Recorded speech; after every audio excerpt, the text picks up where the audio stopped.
Around 1944, workers at a Glasgow shipyard streamed through the gates for their lunch break, with the massive hull of a ship under construction towering behind them, framed by timber scaffolding and cranes reaching into the sky. This bustling scene captured the essence of Scotland's shipbuilding legacy during World War II, when Glasgow's shipyards became vital hubs for producing vessels that supported the Allied war effort. On August 8, 1944, pilot Andrew Turner sat confidently in his P-51 Mustang, preparing for another mission in Italy. Having completed 69 combat missions, Turner exemplified the bravery of the young men who piloted these iconic aircraft, pivotal to the Allied air campaigns over Europe during the World War II. In 1922, the Panama Canal stood as a monumental engineering achievement, revolutionizing global trade by providing a direct route between the Atlantic and Pacific Oceans. Completed in 1914, the canal dramatically reduced travel time for ships, enhancing the efficiency of shipping routes and fostering international commerce. Its construction was a remarkable accomplishment, overcoming challenges such as tropical diseases like malaria and yellow fever, as well as the complex geological conditions of the Isthmus of Panama. In October 1931, crowds gathered along Clark Street in Chicago, hoping for a glimpse of the infamous Al Capone as he arrived for his tax evasion trial. Once the most powerful gangster of the Prohibition era, Capone had come to symbolize the corruption and violence of organized crime. His trial was a national spectacle, capturing the attention of a country grappling with the challenges of prohibition and the illicit empires it created. In 1916, Nicholas II, the last emperor of Russia, was photographed lighting a cigarette for his youngest daughter, Anastasia, during the challenging period of World War I and growing political unrest in Russia.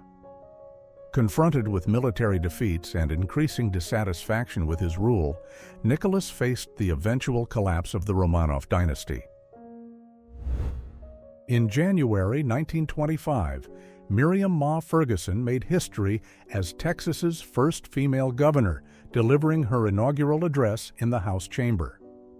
Her tenure began during a time of significant social and economic challenges, following the aftermath of World War I and preceding the Great Depression.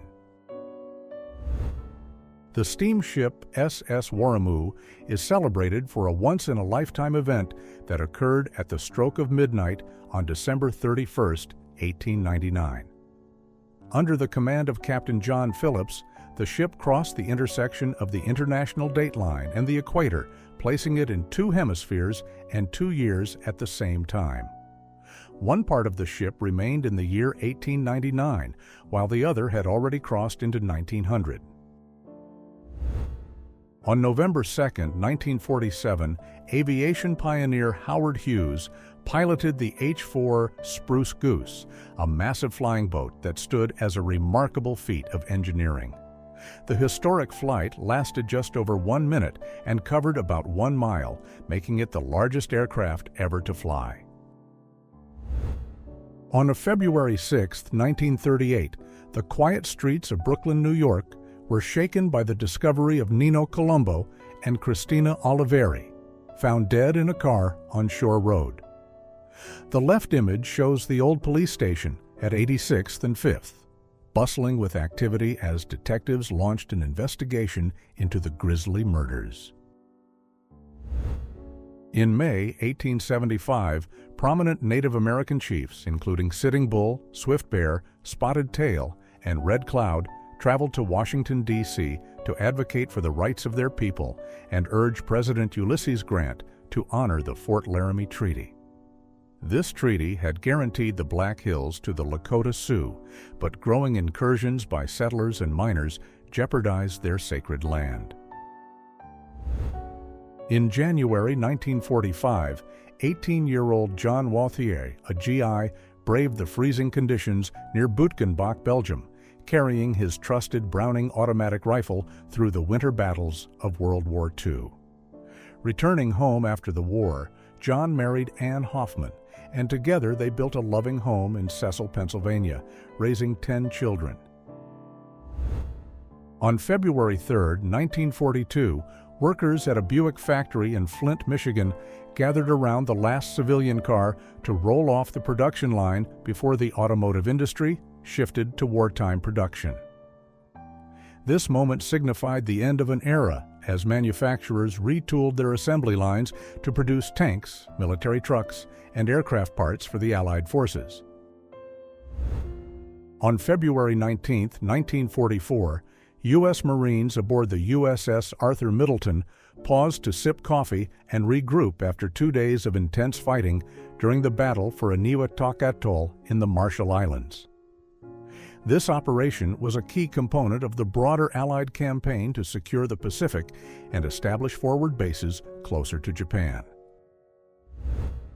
On 23 September 1973, the Argentine national football team prepared to face Bolivia in the 1974 World Cup qualifiers. To adapt to the high altitude, they trained in Tilcara, located at 2,500 meters, and played 2 friendly matches. However, the Argentine Football Association abandoned the team, leaving them without funds for food or accommodation and forcing them to play 7 matches instead. Despite these adversities, the team achieved a remarkable 1-0 victory in La Paz, situated at 3,600 meters, securing their place in the World Cup in Germany. On February 2, 1944, a Sherman tank was captured on camera transporting a Japanese Type 94 TK tank on Kwajalein Atoll in the Marshall Islands, a pivotal battleground in the Pacific theater of World War II. Konstanz Georgine Markievicz, a prominent Irish politician and revolutionary, is seen in a circa 1915 photograph holding a Colt New Service Model 1909 revolver, a powerful emblem of her role in the fight for Irish independence. As a nationalist, socialist, and suffragist, Markievicz advocated tirelessly for women's rights and social reform. In 1946, Margaret Zimmerman balanced gracefully on a tightrope stretched high above the ruins of Cologne, a city still scarred by the devastation of World War II. At a time when British forces occupied Cologne, her daring performance stood out against the shattered cityscape, offering a moment of hope and resilience. In 1944, the crew of the B-17 Fifinella from the 91st Bomb Group, 332nd Bomb Squadron, received a blessing from a priest before embarking on a hazardous mission during World War II. This quiet moment of prayer offered strength and comfort to the airmen as they faced the dangers ahead. The 1924 Alfa Romeo four-wheel drive half-track was a remarkable innovation tailored for winter use and produced between 1923 and 1925. With its 2.0-liter engine delivering 40 to 48 PS and rear tracks for superior grip on snow-covered roads, the vehicle demonstrated Alfa Romeo's ingenuity during the early 20th century. In December 1952, Karl Glockner celebrated his 107th birthday, becoming a living testament to the Franco-Prussian War of 1870 to 1871.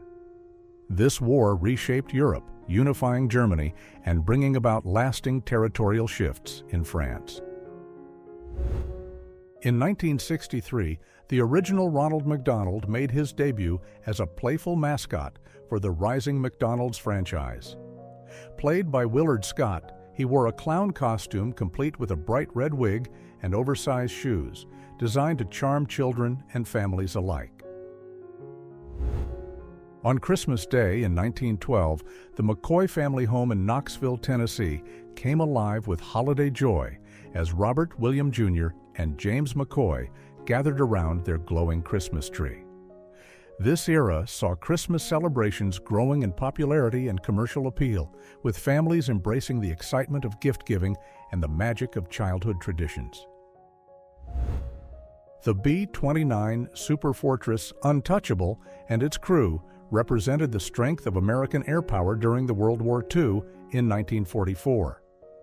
This advanced bomber, equipped with a pressurized cabin and long-range capabilities, played a critical role in the strategic bombing campaigns over Japan, delivering payloads that significantly impacted the war's outcome.